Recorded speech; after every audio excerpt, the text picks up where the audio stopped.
Hello guys, मैं हूँ सौम्या पटेल और आज के इस वीडियो में हम बात करेंगे नेक्रोसिस के बारे में। तो सबसे पहले आता है डेफिनेशन। नेक्रोसिस मतलब pathological cell death plus inflammation भी हमको इसमें देखने को मिलता है। ठीक है, ये सेल डेथ है मतलब, लेकिन सिर्फ पैथोलॉजिकल कंडीशन में ये हमको देखने को मिलता है। अब इसके मेजर 5 टाइप्स हैं। कोआगुलेटिव नेक्रोसिस, लिक्विफैक्टिव नेक्रोसिस, फिर आता है कैजियस नेक्रोसिस, फिर आएगा फैट नेक्रोसिस और उसके बाद आता है फाइब्रिलर नेक्रोसिस। सबसे पहले हम बात करेंगे कोआगुलेटिव नेक्रोसिस। ये सबसे ज़्यादा कॉमन होता है। कोआगुलेटिव मतलब कोआगुलेशन होगा किसका, डीनेचुरेशन ऑफ प्रोटीन होने की वजह से हमको कोआगुलेशन देखने को मिलता है। इसके कारण हम इसको कोआगुलेटिव नेक्रोसिस कहते हैं। अब हमें किस किस टाइप के ऑर्गन्स में देखने को मिलेगा, ये हमें मेजर देखने को मिलेगा सॉलिड ऑर्गन्स, जैसे कि किडनी हो गया, हार्ट में सबसे ज़्यादा कॉमन है ये। फिर आता है लीवर्स में। ठीक है, आप यहाँ पर डायग्राम में देख पा रहे होगे कि ये कोआगुलेटिव टाइप देखने को हमको मिलता है। ये क्या कौन सा ऑर्गन है, ये है हमारी है किडनी। ये ट्रायंगुलर जो भाग है उसमें नेक्रोसिस हो चुकी है। इसको हम किडनी इन्फार्क्ट भी बोलते हैं। किडनी इन्फार्क्ट क्यों, क्योंकि ये किस वजह से हुआ है, ब्लड सप्लाई कम हो जाने की वजह से ये नेक्रोसिस हुई है। ठीक है, अगर हम इसका हिस्टोलॉजिकल पार्ट देखें, माइक्रोस्कोपिक पार्ट, तो आप देख पा रहे होगे कि ये क्या है, लाइन बिटवीन ये जो नेक्रोसिस वाला पार्ट है किडनी का और ये नॉर्मल सेल्स ऑफ किडनी है। अब आप नेक्रोसिस वाले पार्ट्स में देख पा रहे होगे कि ये खाली पार्ट एकदम कुछ नहीं है इस भाग में। इसको हम क्या बोलते हैं, घोस्ट सेल्स। ये आप देख पा रहे होगे पूरा सेल टाइप है, लेकिन इसकी आउटलाइन हमको आउटलाइन देखने को मिल रहा है, लेकिन उसके बीच में हमको कुछ नहीं देखने को मिल रहा है। ये क्या साबित करता है कि जो कोआगुलेटिव नेक्रोसिस होती है उसमें वो सेल का जो स्ट्रक्चर होता है वो इंटैक्ट रहता है। आपने जैसे गोश्त सेल में वो डायग्राम में देखा कि टिश्यू आर्किटेक्चर है वो प्रिजर्व रहता है। ठीक है, हमारा दूसरा टाइप है लिक्विफैक्टिव नेक्रोसिस। लिक्विफैक्टिव मतलब क्या हुआ कि लिक्विड टाइप हमको इसमें देखने को मिलेगा। अब ये कौन कौन से ऑर्गन में हमको देखने को मिलता है, तो ये हमें देखने को मिलेगा CNS या ब्रेन या फिर पेनक्रियास या फिर किसी एब्सेस हो गया, तो उसमें आप देख पा रहे हो कि किसी लिक्विड टाइप पस निकलता है, वो लिक्विफैक्टिव नेक्रोसिस का रीज़न है। ठीक है, अब पेनक्रियास और ब्रेन में लिक्विफैक्टिव नेक्रोसिस क्यों देखने को मिलता है, क्योंकि उसके जो सेल्स होते हैं वो रिच इन हाइड्रोलाइटिक एंजाइम्स होते हैं जो सेल के आर्किटेक्चर को भी डाइजेस्ट कर देंगे। उसकी वजह से जो टिश्यू आर्किटेक्चर होगा वो प्रिजर्व इसमें नहीं है। अब आप इस डायग्राम में देख पा रहे होगे ये क्या है, लिक्विफैक्टिव नेक्रोसिस इन ब्रेन। इसमें आपको वो आउटलाइन नॉर्मल और उसके बीच में नहीं देखने को मिलेगी। फिर ये लिक्विड टाइप स्ट्रक्चर आपको देखने को मिलेगा। ये लिक्विफैक्टिव नेक्रोसिस का रीज़न है। फिर हमारा तीसरा टाइप है कैजियस नेक्रोसिस। कैजियस मतलब चीज़ी अपीयरेंस। ये कौन कौन से टाइप होते हैं, तो इसमें कोआगुलेटिव प्लस लिक्विफैक्टिव दोनों नेक्रोसिस होता है, उन दोनों का ये कॉम्बिनेशन है। लेकिन इसमें ज़्यादा क्या होगा, कोआगुलेटिव होगा। प्रेजेंट दोनों होते हैं लेकिन मोर क्या नेक्रोसिस होगी, कोआगुलेटिव टाइप्स की। एग्जाम्पल आता है TB। अब आप इस डायग्राम में देख पा रहे हैं कि TB का इन्फेक्शन होने की वजह से जो लंग का पार्ट है वो चीज़ लाइक दिख रहा है।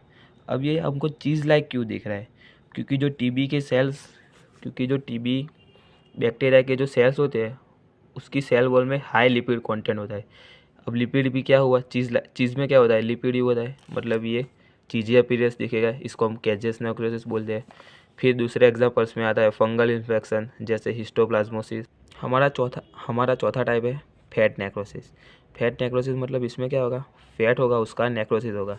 अब इसके एग्जांपल्स में आता है ब्रेस्ट और ओमेंटम में हमको ये देखने को मिलेगा। ब्रेस्ट में कैसे, अगर कोई ट्रॉमा हो गया, जैसे कि अगर ब्रेस्ट का कोई मतलब कुछ लग जाता है, कुछ एक्सीडेंट हो जाता है, तो उसके वजह से क्या होगा कि उसमें फैट का ब्रेकडाउन स्टार्ट हो जाता है।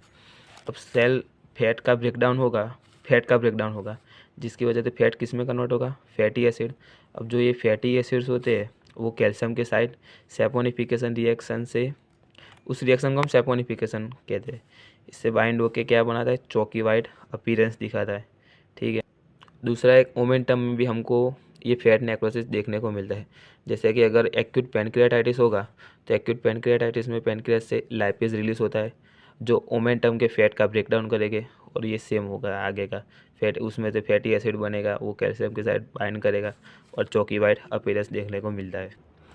अब ये आप यहाँ पर देख रहे होगे कि ये जो नॉर्मल फैट सेल्स है, ठीक है, ये कैसे दिख रहा है, ये क्या है, मेसेंट्री में है। और ये आप अलग से देख पा रहे होगे, वाइट चौकी वाइट अपीयरेंस देख पा रहे होगे। ये क्या है, फैट नेक्रोसिस की वजह से हुआ। जो फैटी एसिड है वो कैल्शियम के साथ बाइंड हो जाता है, जिसकी वजह से हमको ये जो चौकी वाइट अपीयरेंस है वो देखने को मिला। अब एक्यूट पैनक्रियाटाइटिस के कंडीशन में क्या होगा कि उसमें विथ इन द पैनक्रियास तो लिक्विफेक्टिव नेक्रोसिस होगा, लेकिन पेरी पैनक्रियाटिक जो फैट होगा उसमें हमको फैट नेक्रोसिस देखने को मिलती है। मतलब एक्यूट पैनक्रियाटाइटिस में दो तरह के नेक्रोसिस देखने को मिलती है। एक लिक्विफेक्टिव नेक्रोसिस जो विथ इन द पैनक्रियास होगा, और पेरी पैनक्रियाटिक फैट में क्या देखने को मिलेगा, फैट नेक्रोसिस। हमारा 5वां टाइप है फाइब्रिनोइड नेक्रोसिस। फाइब्रिनोइड नेक्रोसिस हमको कहाँ देखने को मिलेगा, ये एंटीजन एंटीबॉडी रिएक्शन में देखने को मिलता है। ये एक इम्यून कॉम्प्लेक्स है। अभी हमको कहाँ पे देखने को मिलेगा, तो ये पोरियाट्राइसिस नोड्यूसा में की कंडीशन में, आर्ट्रिस में देखने को मिलेगा, रूमेटिक हार्ट डिसीज में देखने को मिलेगा, मैलिग्नेंट हाइपरटेंशन में देखने को मिलेगा। अब आप ये ब्लड वेसल्स का जो है वो डायग्राम देख पा रहे हैं, माइक्रोस्कोपिक स्ट्रक्चर। ये बीच में क्या है, आरबीसी है। अब आप आर्टरी की वॉल पे देख पा रहे हैं, ये इसको बोलते हैं हम फाइब्रिनोइड नेक्रोसिस। ये किस वजह से बन रहा है, क्योंकि एंटीजन एंटीबॉडी इम्यून कॉम्प्लेक्स बन रहा है, इसकी वजह से हमको ये स्ट्रक्चर देखने को मिल रहा है फाइब्रिनोइड। इसको हम फाइब्रिनोइड नेक्रोसिस कहते हैं। हमारे जो 5 टाइप्स थे नेक्रोसिस के वो यहाँ ख़त्म होते हैं। आगे का टाइप है गैंग्रीन। गैंग्रीन मतलब ये पैथोलॉजिकली कोई नेक्रोसिस का टाइप नहीं है, इसको सिर्फ क्लिनिशियन लोग यूज़ करते हैं। गैंग्रीन मेनली किस वजह से होता है, ऑक्लूजन होता है ब्लड वेसल्स में। अब इसमें ब्लैकिश डिस्कलरेशन देखने को मिलेगा हमें। गैंग्रीन के 2 टाइप्स होते हैं, ड्राई गैंग्रीन और वेट गैंग्रीन। ड्राई गैंग्रीन क्या है कि वो टाइप ऑफ कोआगुलेटिव नेक्रोसिस है। वेट गैंग्रीन क्या है, वो लिक्विफेक्टिव नेक्रोसिस है। हमको इसमें लाइन ऑफ डिमार्केशन प्रेजेंट होगा, मतलब जो नॉर्मल सेल्स है और जो नेक्रोसिस वाले सेल्स है उसमें हम डिफरेंस कर पाएंगे, लेकिन इसमें वो एब्सेंट होगा। ये किस वजह से होता है, ब्लड वेसल का ऑक्लूजन होने की वजह से। ये किस वजह से होता है, इसमें ब्लड वेसल्स का ऑक्लूजन भी होगा और इन्फेक्शन भी होगा। इसलिए हम इसके कारण यहाँ पे वेट गैंग्रीन देखने को मिलता है। इसका भी डायग्राम अगर हो सके तो मैं यहाँ पे डालूँगा, ठीक है। एक और टर्म है जेंकस डिजेनरेशन करके। ये किसका टाइप है, ये टाइप है कोआगुलेटिव नेक्रोसिस का। ये हमको देखने को मिलता है टाइफाइड के केस में, एंटेरिक फीवर के केस में, जैसे कि फूड पॉइजनिंग हो गया। ये जेंकस डिजेनरेशन में स्केलेटल मसल्स में देखने को मिलता है। स्केलेटल मसल जैसे कि डायाफ्राम हो गया, रेक्टस एब्डोमिनिस हो गया। तो हमारा नेक्रोसिस वाला टॉपिक हुआ ख़त्म। Thank you guys. अगर आपको वीडियो अच्छा लगे तो लाइक शेयर और सब्सक्राइब कर लेना। और अगर मुझे क्या कुछ नया करना चाहिए वीडियोस में जो आपको समझने में आसानी हो, उसके बारे में भी फीडबैक देना कमेंट्स में, ठीक है। Thank you guys.